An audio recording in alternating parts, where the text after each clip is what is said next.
یقین رکھو जितनी गहरी दुआएं होती हैं इतनी ही सुनहरी तकदीरें होती हैं।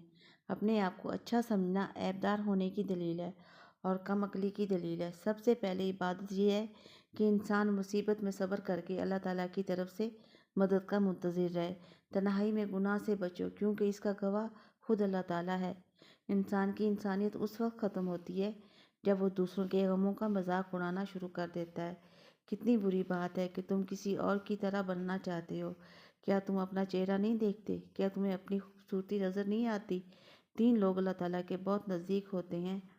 जब ये लोग कुछ भी अल्लाह ताला से मांगते हैं, अल्लाह ताला उनको खाली हाथ वापस नहीं करता। नमाजी, सखी और एहसासमंद। हज़रत अली अलैहिस्सलाम फरमाते हैं, जब भी फारिग वक्त मिले अपनी माँ के पास जाकर बैठा करो, क्योंकि माँ के साथ गुजारा वक्त क़यामत के दिन निजात का बायस बनेगा। लोग जितना भी दिल दुखाएं, ये याद रखें, जब अल्लाह के बंदे हमें तोड़ते हैं तो उनका तोड़ना हमें अल्लाह